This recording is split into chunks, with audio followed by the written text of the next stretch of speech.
Assalamu alaikum. I am Zainab, a research executive at Gallup Pakistan, and I am joined by Roja Sheikh, who is also a research executive at Gallup Pakistan.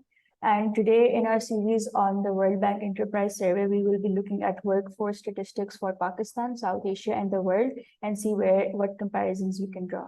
So the World Bank Enterprise Survey suggests that only 6% of firms in Pakistan offer formal training to their workers. And within the firms offering training, the proportion of workers that are trained for all countries is approximately 50%. Yes, but this figure is much lower for Pakistan at 37%. So out of all the firms, out of the 6% firms that are offering formal training to their workers, only 37% of those workers actually end up getting that training, which is why when firms were asked what was their biggest business constraint, 16% of the Pakistani businesses said that it was an inadequately educated workforce, while 9% claimed that it was labor regulations. So here again, we see in a graphical form that Pakistan has the lowest percentage of firms that are offering formal training. While this survey only looks at the manufacturing sector and the services sector and not really at the agriculture or the mining, etc., we see that the firms who are offering training in Pakistan is 3 times less than those in South Asia and 5 times less than those who are offering training in the world. This figure of 6% is fairly alarming, mostly because the firms that were surveyed here are the manufacturing and the services sector, where training does matter a significant amount compared to, let's say, the agricultural or the mining or the fishing sector, where mostly it's on the job you learn. So it is concerning, and once we go through the rest of the report, we will see breakdowns of these sectors, and then we'll see where exactly the problem lies. If we look at the percentage of firms that are offering formal training by sector, we see that the manufacturing sector in Pakistan has only 4% of the firms offering training. Now, manufacturing jobs are such where, maybe it's just mechanical, you're just working on one particular thing, and some might argue that training there isn't as important as maybe the services sector, where 10% of firms do offer training to their employees. But then one can also argue that even if the manufacturing sector does not require as much training, it's still a lot less than the South Asian and the global manufacturing sector. And maybe when you offer training to employees, that could ensure quality standards, which could then in the long run impact exports, which would be really beneficial for Pakistan.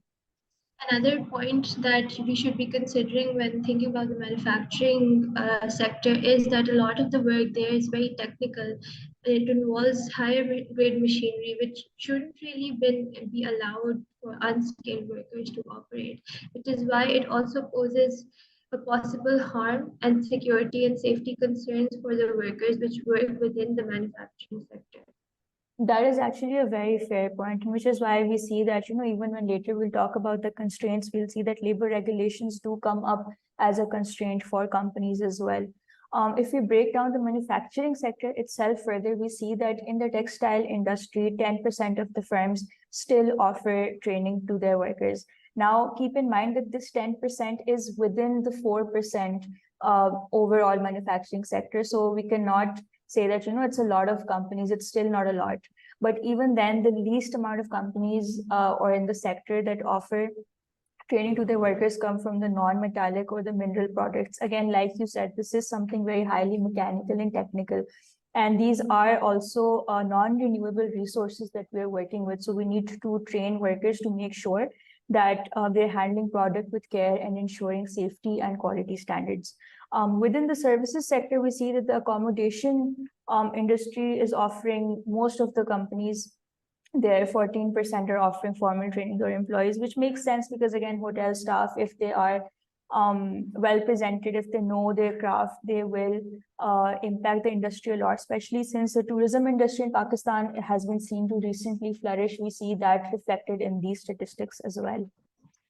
We can see that all three sectors of the service industry still offer a much greater proportion of their staff training compared to that of manufacturing, which I feel like definitely take into consideration the customer-facing roles that the services industries have, which is why more companies may be open to the choice of training their employees rather than having untrained employees serve there.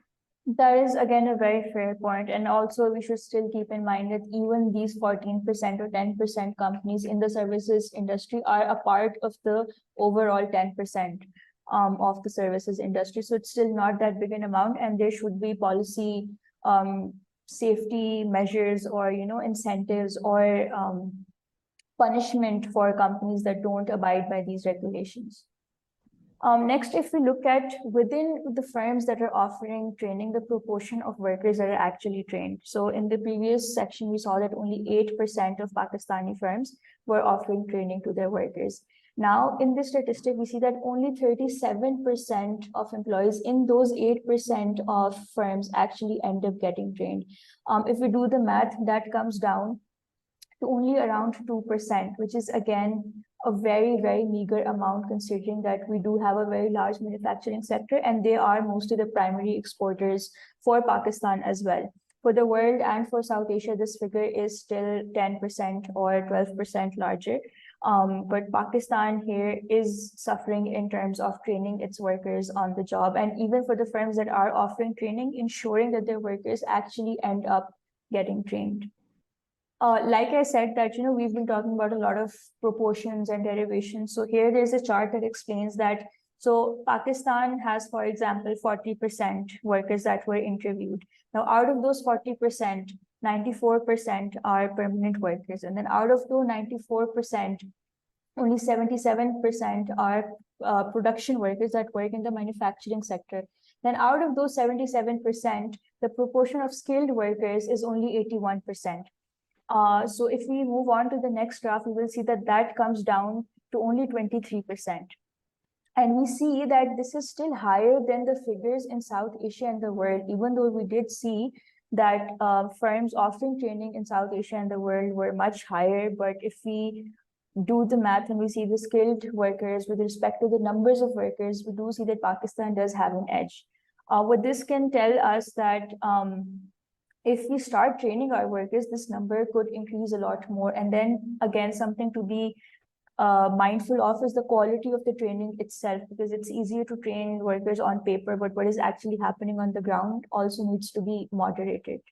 In terms of quality assurance scale, do we just have these numbers and these people trained on paper, or what kind of training have they received? Is there any kind of formal certification that these people received after that said training is given? And how those trained skills are then transferable within sectors or across sectors? Those would be all very important things when considering imposing new policies or bringing about change within the training sector. You're completely right, because while this number is greater than South Asia or the world, it is still inconsistent with what we've been saying in the terms of how many firms are offering training. So it will be very useful to look further from a policy perspective into like qualitatively what kind of training is being offered, who is monitoring it, is there like a centralized institution that is looking at these trainings, or it is like on a per company basis. And again, how many of these companies are affiliated with the public sector, how many are not? These are all things that can be taken into account. I think another angle could also be seeing the proportion of skilled workers against the total population of our country. Because we know that within the number of workers, our skilled workers are 23%, but overall as a country, just from the work class or the working population age group, उसमें से कितने skilled workers हैं? Exactly. Move on to the major constraints that companies say that they are facing. Again, keep in mind, these are self-reported, that companies think that they are facing as businesses. Labor regulations are 9% of the firms said that labor regulations are a problem that they're facing, which is a major constraint. This is less than overall globally what the companies are reporting, but more than the regional average for South Asia. And then on the other hand, inadequately educated workforce, 16% of the firms said that that is a problem that they're facing, which is less than the world in South Asia, but that, since it's self-reported, may be reflective of the values of the firms instead of, how educated the workforce actually is. So that is again something that should be taken with a grain of salt. But this does show us that firm owners or the management and businesses are aware that the educated, that for the workforce to be educated, it is important for their business, and that is a constraint that they're facing. So maybe they could meet the workers midway by training them. Those that are less educated could be trained better on the jobs to make sure that the workforce that we do get in the end is on average more qualified and more skilled. So if this is a constraint that they're facing, and it might be an expense in the short run, but this can on average just raise the standard of the skills of the labor force overall in Pakistan, which will benefit not only individual businesses, but the country as a whole. And especially in the services sector, where we are exporting a lot of human resource as well, and in the manufacturing sector, where we are struggling in some places with quality assurances and the skills of workers.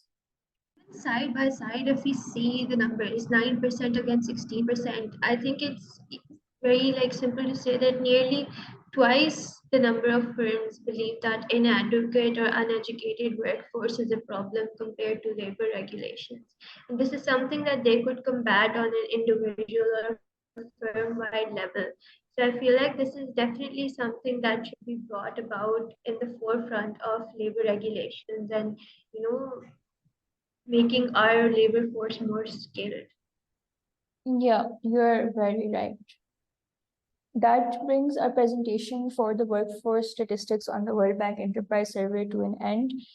Thank you, Roja, for accompanying me and having a very fruitful discussion about problems and how to go forward in this regard. No, thank you, Zainab, for having me. This was definitely a very interesting insight, and I feel like a very useful one that policymakers in our government sector should definitely look into on how we can train these workers either on an internal level within firms or on an external and countrywide level by bringing in policy change at a provincial and national level and actually providing these workers with some form of certification, which then allows those skills to be transferred not just across firms but across sectors and add to their professional prowess. So I feel like this is a very interesting insight and definitely something that should be brought up at a policy level. So thank you. Thank you so much, Roja, and we will see you in the next episode of this series. I would like to add that Gallup Pakistan has not conducted the survey work. We are only analyzing the publicly disclosed data and reports provided by the World Bank. This is a public service activity done on individual initiative of Gallup Pakistan and not in any way endorsed or commissioned or supported by World Bank or its agents. Gallup Pakistan is not related to Gallup USA. We require that our service be credited fully as Gallup Pakistan and not Gallup or Gallup Poll.